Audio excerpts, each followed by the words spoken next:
रात बहुत नहीं हुई थी, पर पूस की अंधियारी गांव के ऊपर लटक आई थी। निचली तह में जमे हुए धुएं की नीली नीली चादर। आज रामपुरा की हाट थी। आज के रोज़ इस गांव और आसपास के दूसरे गांव के लोग हफ्ते भर की खरीद फरोख्त के लिए रामपुरा निकल जाते और फिर ब्यारी के समय तक ही गांव लौटते थे, पैदल, साइकिल या बैलगाड़ी पर। वे दो थे, कड़क फुर्तीले जवान। भीतर फाएं फाएं करता तनाव, बेचैनी जिसे उन्होंने ऐसे बांध लिया था जैसे फरर फरर करते कुर्ते को फेंटे से बांध लेते हैं।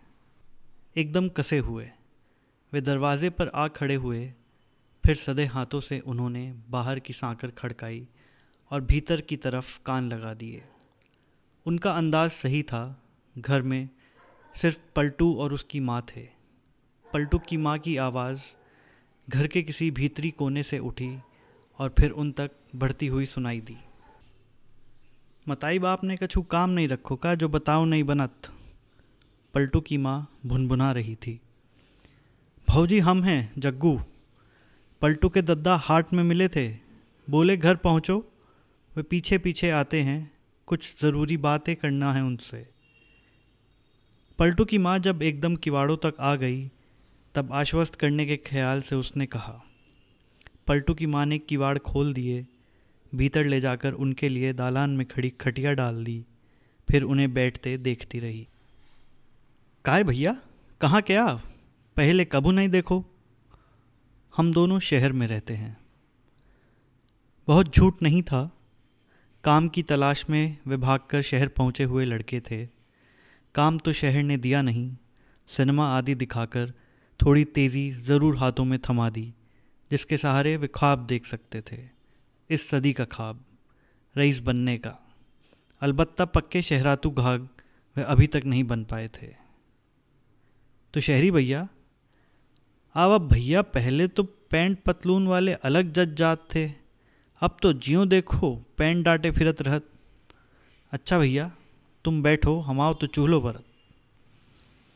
पलटू की माँ के रसोई घर में घुसते ही वे चुस्त हो आए। उसने अपने साथी को फटाफट इशारा किया। वह बड़ी ठंड है, बड़ी ठंड है करता हुआ गया और बाहर के किवाड़ों की सांकर भीतर से चढ़ा आया। फिर नज़रों को तेज़ी से इधर उधर दौड़ाने लगा। यह अपना मोर्चा संभालने रसोई घर की देहरी पर पहुंच गया। भाऊजी गुड़सी कहाँ है? थोड़ा ताप लेते, बहुत जाड़ा है। तुम बता भर दो, हम उठा लेंगे और सुलगा लेंगे। खटिया के पास धरी, उतई कंडा धरे। आगी खुद्दे के देखो, नहीं तो इते ले आओ, एक दो अंगार हम धरी देब। दौड़ दौड़ कर वे पहले गुड़सी, फिर दो चार कंडे रसोई की देहरी पर ले आया और फिर वहीं बैठकर कंडे तोड़ तोड़ गुड़सी पर रखने लगा। राख के नीचे छिपी आग थी। कंडे के टुकड़ों को पकड़ते ही धुआं छोड़ने लगी। रसोई और आंगन के बीच धुएं का एक पर्दा सा खिंचने लगा। वह बैठा भी इस तरह कि लगे उसका साथी भी दूसरी तरफ बैठा ताप रहा है, जबकि दरअसल उस भाई की पकड़ में अब तक भीतर की कोठरियाँ आ चुकी थी और वह पट्टा भीतर दाखिल हो चुका था। अब हाट में वह रौनक रही नहीं जो पहले थी। उसने पिंडरियों को हथेलियों से सहलाते हुए कहा, जैसे उन्हें आग की झाड़ दे रहा हो। अब भैया महंगाई तो ई तरह की हो गई है कि मंडई का खाए का पहरे।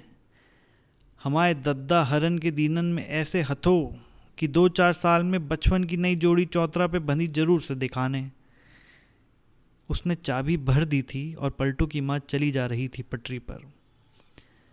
वह स्वयं ऐसे दिखा रहा था जैसे उसे तापने के अलावा दुनिया में दूसरा कोई काम ही ना हो। पलटू की माँ अपना काम करती जाती और बोलती जाती। बीच बीच में चूल्हे के सामने बैठे रोटी खा रहे पलटू से भी बतिया लेती थी। चूल्हे के भीतर पतली लकड़ियाँ चटर पटर जल रही थी। गर्म राख के रेशे इधर उधर उड़ते हुए गुड़सी के कंडे पूरे सुलग आए थे। बीच की फाँक से हल्की सी लौ कभी उठती फिर गुम हो जाती। समय रेंग रहा था। यही दिक्कत है गाँव में। शहर होता तो पता ही न चलता। यहाँ समय कमबख्त माथे पर चढ़ जाता है और फिर वहीं जमकर बैठ जाता है। पलटू की माँ कब तक ऐसे बोलती रहेगी? उससे बातें करते चले जाने के लिए भी कुछ बातें चाहिए थी। वे क्या थीं उसके पास? भाऊजी, तुम किस गांव की हो?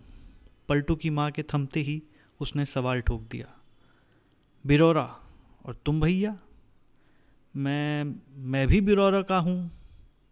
अरे, तब तो मैं सोचूं भैया लगत पहले बता देते। अब देखो हम आए तुम्हारी जिज्जी और तुम भुज्जी भुज्जी लगाएं। पलटू देखो बेको आए बैठे तुम्हारे मम्मा। उसने हल्की सी फुरहरी अपने भीतर उठते हुए महसूस की, लेकिन वह जानता था कि इस गांव में तो हर किसी का मामा, मौसी, काका या काकी है। यहाँ तक कि हरिजन भी ऐसे ही संबोधनों से पुकारे जाते हैं। दूसरे गांवों से संबंध भी इसी तरह बैठाए जाते हैं। इस गांव की लड़की दूसरे गांव में गई तो यहाँ के बड़े बूढ़े उस गांव के कुएं का पानी भी न पिएंगे। पूरा गांव ही लड़के का घर हो गया। उसे सब ये नाटकबाजी लगता था।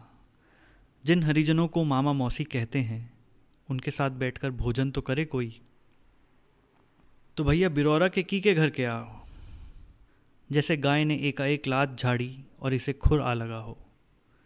वह घबरा गया। झटके में कह गया था, लेकिन यह तो मुसीबत में फंसने वाली बात हो गई।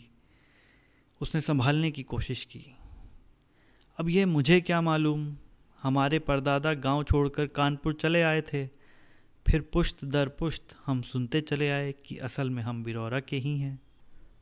तो का भई, अब हम कऊ के कऊ जा बसे पे कहे भी तो बिरौरा के ही।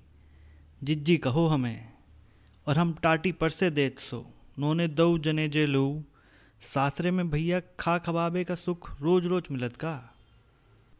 शून्यता का एक छोटा गोला सा उसके गले में उतरा और फिर खिंचती हुई नली में पसरता नीचे धंसता चला गया। एकाएक उसकी बोलती बंद हो गई थी।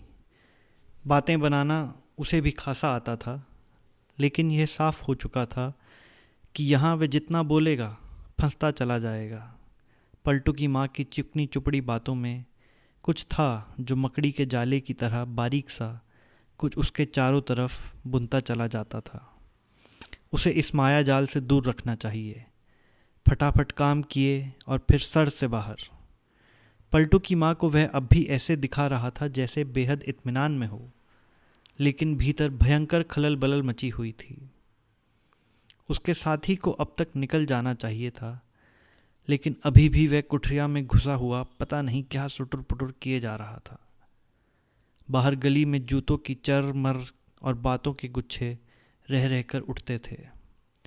ऐसे में उसकी बेचैनी और भी बढ़ती जाती। लोग हाट से लौट रहे थे। पलटू का दद्दा कभी भी आ सकता था। कोई दूसरा मिलने वाला भी आ धमक सकता था। तो काय भैया, परसें टाठी? अरे जिज्जी, इतनी जल्दी क्या है? काय का जीजा के संग बैठो खाबे खां। हाँ हाँ, उनका भरोसा ना करो। कहो तो हालू आ जाएं, कहो तो अधरत्ता तक ना आए। बात यह है कि हाट में ही हम पेट भर खा आए थे। उसने बात को ऐसे ख़त्म किया जैसे चाकू से किसी जंगली लतर को काट रहा हो। पलटू की माँ की ज़िद उस पर झुंझुनी सी चढ़ती थी। अपने साथी से तब उसे जलन महसूस हो रही थी। कमबख्त कुठरिया में कितना सुरक्षित था। उसे बिंधने के लिए यहाँ रहना पड़ा। पलटू की माँ ने जवाब में क्या कहा यह उसने नहीं सुना। यह देखा ज़रूर कि उसने चूल्हे से लकड़ियाँ निकाल ली थी और उन पर पानी किंच रही थी। भाप और धुआं की मिलौनी ऊपर उठ रही थी। पलटू खाना खत्म कर चुका था।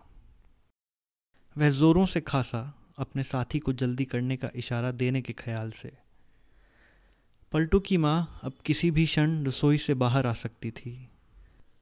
वह बाहर आने लगे तभी यह लपक कर रसोई के किवाड़ उमेड़ दे और बाहर से सांकर बंद कर दे।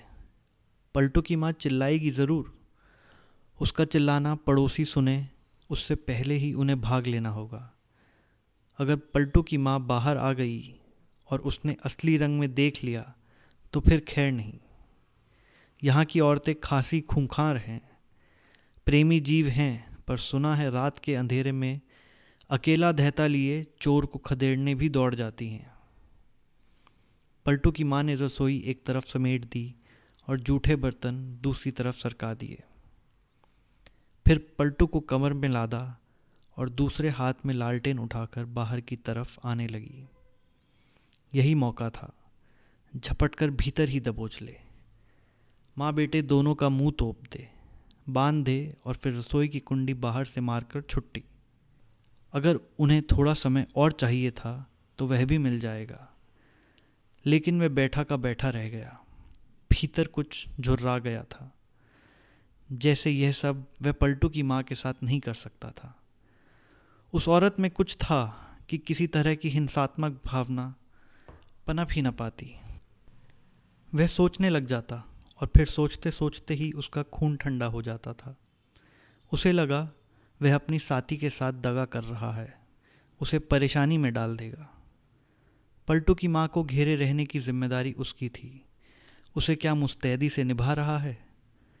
पर उसका साथी भी तो साला कब से घिस घिस किए जा रहा है। यह नहीं कि तड़ाक फड़ाक उसकी तबीयत बकबकाने को हो आई। बकबकाहट कुछ उस स्थिति को लेकर थी, कुछ अपनी लाचारी पर। उसने खुद को संभाला और कुछ नहीं तो पलटू की माँ को वैसे ही छेंके रहे जैसे अब तक करता रहा है। पलटू की माँ दालान में पहुंच गई थी। कुर्सी उठाए वह भी पहुंचा, पीछे पीछे करीब करीब दौड़ते हुए। आओ जिज्जी, हाथ पांव सेक लो।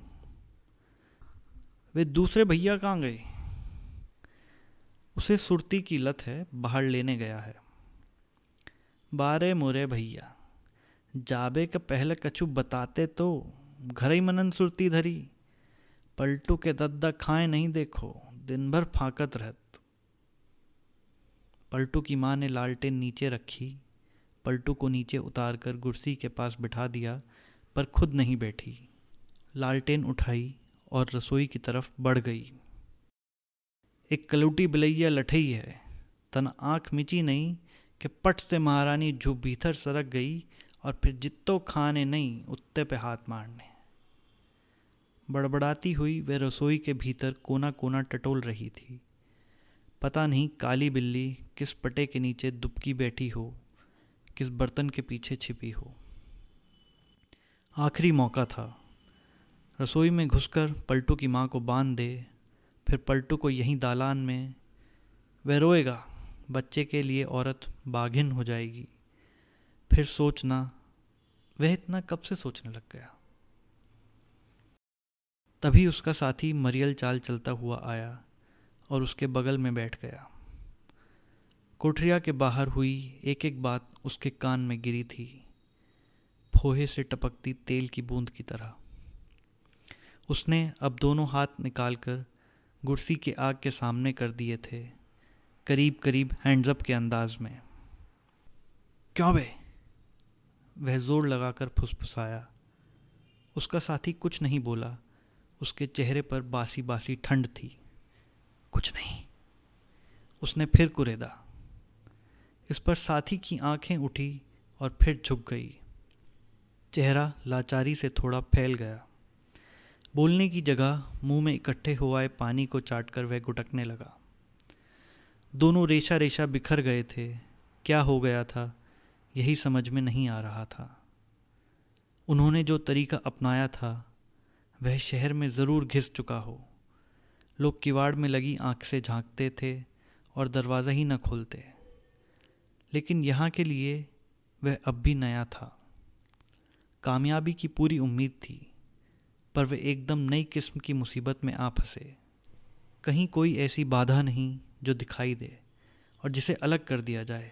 अदृश्य कुछ था जो धीरे धीरे अजीब ढीले ढाले ढंग से उनके चारों तरफ फैला और फिर उन्हें भीतर से छीलता चला गया। जिज्जी, अब हम चलेंगे। पलटू की माँ के आते ही उसने कहा। काय थक गए? हाँ, यही समझो। कछु चावने हतो का? हमारे देत के हो तो बताओ। सुनो है कि शहर में कबों पुरो ही नहीं परत। और नहीं बैठ सकते थे।